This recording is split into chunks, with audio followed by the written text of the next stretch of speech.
Eh bien salut à vous les Wonders, j'espère que vous allez bien. Aujourd'hui on se retrouve pour une nouvelle vidéo et aujourd'hui nous allons voir ensemble les nouveautés qu'il va y avoir à Disneyland Paris. Et oui, depuis maintenant quelques semaines, chaque jour on a un petit peu des nouveautés qui concernent le parc Disneyland Paris ou qui concernent les autres parcs du monde. Et je me suis dit autant vous faire une grosse vidéo qui va englober toutes ces nouveautés afin de voir ça ensemble. Allez, j'espère que ça va vous plaire, c'est parti.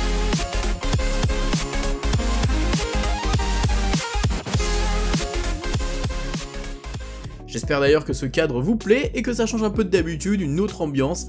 Voilà, on essaye de changer, d'innover, dites-moi ce que vous en pensez. Il faut savoir pour commencer qu'à Disneyland Paris, il y a deux nouvelles qui sont plutôt tristes. Deux personnes vont nous quitter, deux cast members qui sont là depuis un petit moment, enfin en tout cas un qui est là depuis un peu plus longtemps. Alors on commence tout de suite par un guest flow qui est là depuis normalement 1996 si je me trompe pas. Je parle de Alain le magicien. C'était un cast member qui était là très souvent en fait sur le parc, donc en veste rouge, donc les guest flow, et il était là pour faire des petits tours de magie assez sympa. Il était là je crois depuis 96 si je me trompe pas. Donc voilà, ça fait un petit moment qu'il était là et j'avoue que quand j'ai appris qu'il allait quitter malheureusement Disneyland Paris, ça m'a fait un petit pincement au cœur.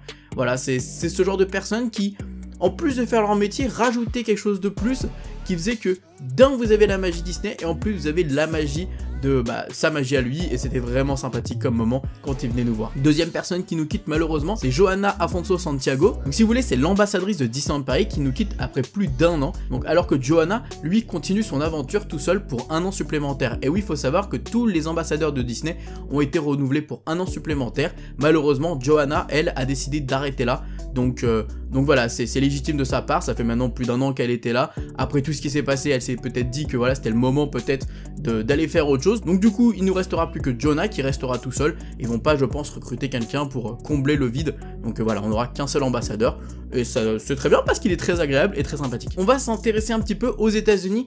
Et il faut savoir qu'en ce moment, aux États-Unis, c'est un petit peu la misère parce que déjà, on a une date de prolongation, enfin une date d'ouverture prolongée pour le parc américain Anaheim. Voilà, on sait que le parc n'ouvre pas prochainement. Enfin, en tout cas, ils ont prolongé un petit peu pour la date de réouverture. Et on sait que normalement, peut-être que la Floride, ça devrait pas tarder. Il faut savoir qu'aux États-Unis, malheureusement, toute la situation qu'on a vécue ces derniers mois, c'est pas vraiment calmé, ils sont encore dans une grosse galère, donc pour eux c'est normal qu'ils prolongent les choses. Et d'ailleurs faut même savoir que même au niveau du cinéma, ils prolongent les sorties de cinéma. Normalement Mulan qui devait sortir fin juillet si je me trompe pas, finalement ça sort fin août. Voilà, ils recalent, ils prolongent encore les sorties de cinéma. Je trouve ça un peu long, donc c'est un peu chiant vu que ce sont des sorties mondiales. Maintenant s'il y a des sorties pas forcément mondiales, peut-être qu'on aura des sorties de films.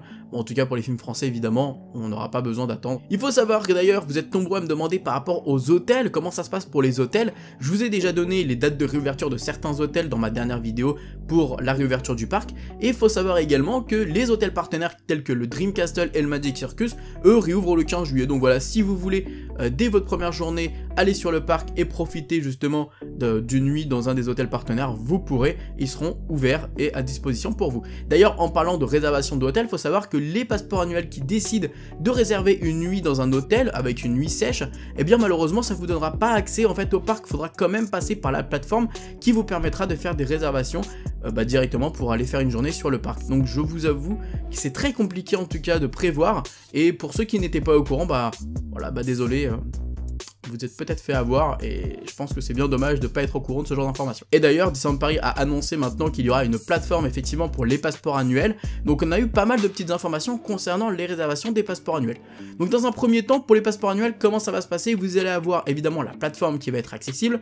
Donc ça a l'air d'être une plateforme qui est faite par Disneyland Paris. Donc au moins on aura moins de bugs que ce qu'on pouvait avoir par exemple sur Line Bertie. Ensuite, il faut savoir que si vous réservez pour une journée à Disney, que malheureusement vous n'allez pas sur le parc ce jour-là et que vous n'avez pas annulé cette journée avant 10 h, malheureusement vous allez être banni entre guillemets de Disney pendant 14 jours. Pendant 14 jours, vous n'allez pas pouvoir réserver de billets d'entrée pour Disney. Donc en gros, c'est comme une sanction de hop, vous réservez pour rien, et vous êtes sanctionné pendant 14 jours, voilà, vous ne pourrez pas aller à Disney. Et je trouve ça très légitime de leur part, et je trouve que c'est une excellente idée. Et étant donné qu'il va y avoir beaucoup de monde sur le parc, Disneyland Paris a d'ailleurs annoncé qu'ils allaient offrir 153 jours par rapport à nos passeports annuels. Donc on était au courant déjà que Disneyland Paris nous remboursait entre guillemets les 123 jours, donc les jours de fermeture du parc, et ils ont décidé de nous offrir un mois supplémentaire, donc c'est super gentil de leur part, parce que je pense qu'ils s'en doutent que ça va pas être évident pour tout le monde à la réouverture, et que tout le monde va pas pouvoir accéder au parc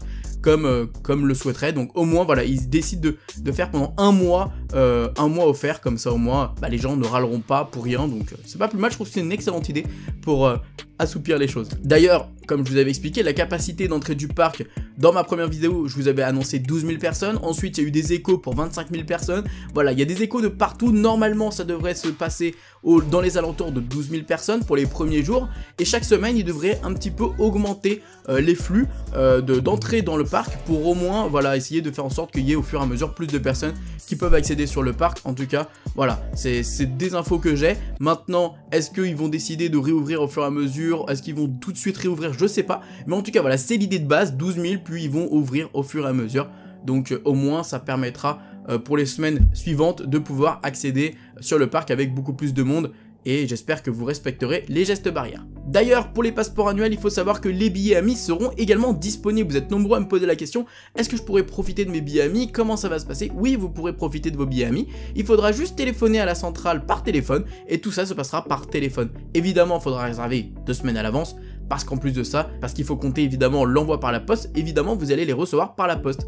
Donc voilà, comptez 14 jours au moins pour réserver, pour pouvoir aller avec vos amis pour avoir les billets privilèges qui sont accessibles sur vos passeports. On a parlé récemment de la fermeture, en tout cas enfin de la rethématisation de l'attraction Splash Mountain, et je vous annonce officiellement que Tokyo Disneyland est en réflexion pour savoir si Splash Mountain à Tokyo va également être rethématisé sur la princesse et la grenouille. On aura toutes ces informations, j'espère, très bientôt, et voilà, en tout cas on verra si ça passe ou pas. Comme je vous avais dit, ça me faisait un petit peu, ça m'embêtait un petit peu pour cette rénovation, mais j'ai quand même hâte de découvrir cette version avec Tiana. Je pense que ça va être une excellente version, et j'ai vraiment hâte. Je pense que Disney va en tout cas mettre le paquet. Il faut savoir qu'il y a une petite mise à jour également concernant la réouverture des restaurants quand le parc va réouvrir.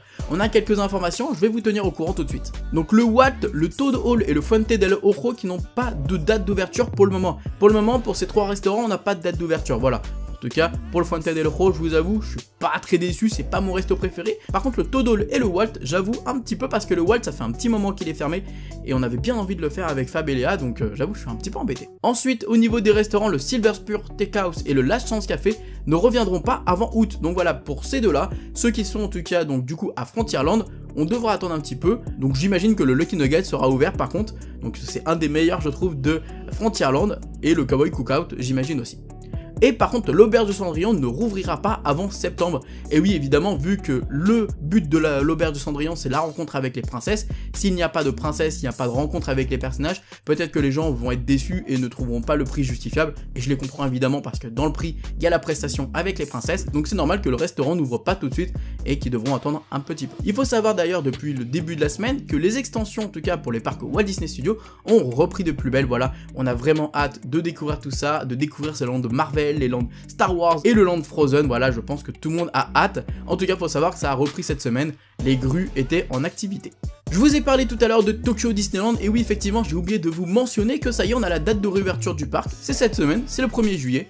Voilà, bah du coup, finalement, c'était les derniers à nous donner une date de réouverture, et c'est quasiment les premiers, donc après Shanghai évidemment, donc bravo à eux, on a hâte de voir comment ça va se passer là-bas. Pour terminer, je vais vous reparler un petit peu de tout ce qui va se passer à Disney. Vous avez vu, il va y avoir pas mal de sécurité, pas mal de mise en garde, et vous, je vous conseille vraiment de respecter tout ce que Disney va mettre en place. Et d'ailleurs, je vais vous montrer un petit exemple de marquage au sol qu'on va pouvoir retrouver à Disneyland Paris. Voilà, c'est vraiment impressionnant, mais en tout cas, on voit qu'ils mettent le paquet, on voit qu'ils vont essayer de respecter un maximum pour essayer de protéger les gens et protéger les visiteurs. Donc respectez également, je vous le demande avec beaucoup de sincérité, je vous demande de respecter au maximum, déjà pour les guests, pour les cast members et pour ceux qui font en sorte que tout se passe bien. Donc voilà, si les visiteurs respectent, tout devrait bien se passer, et j'espère en tout cas que si les visiteurs ne respectent pas, Disney sévira et agiront en conséquence. En tout cas voilà les amis, j'espère que cette vidéo vous a plu. On remercie DLP Report qui nous donnent toutes ces petites informations qui sont vraiment excellentes et je vous conseille vraiment d'aller suivre leur Twitter ou Facebook ou même Instagram pour être vraiment à la pointe des nouveautés et des informations. Ils ont les sources assez rapidement et c'est vraiment cool. Donc voilà, on les remercie, n'hésitez pas à aller les suivre. Sur ce les amis, je vous fais des bisous, on se dit à bientôt, n'hésitez pas à vous abonner, activer la cloche parce que c'est très important pour suivre les prochaines nouveautés et actualités du parc. On se dit à bientôt et comme d'habitude n'oubliez pas que tout le monde aura adoré, alors pourquoi pas vous? Des bisous tout le monde, ciao.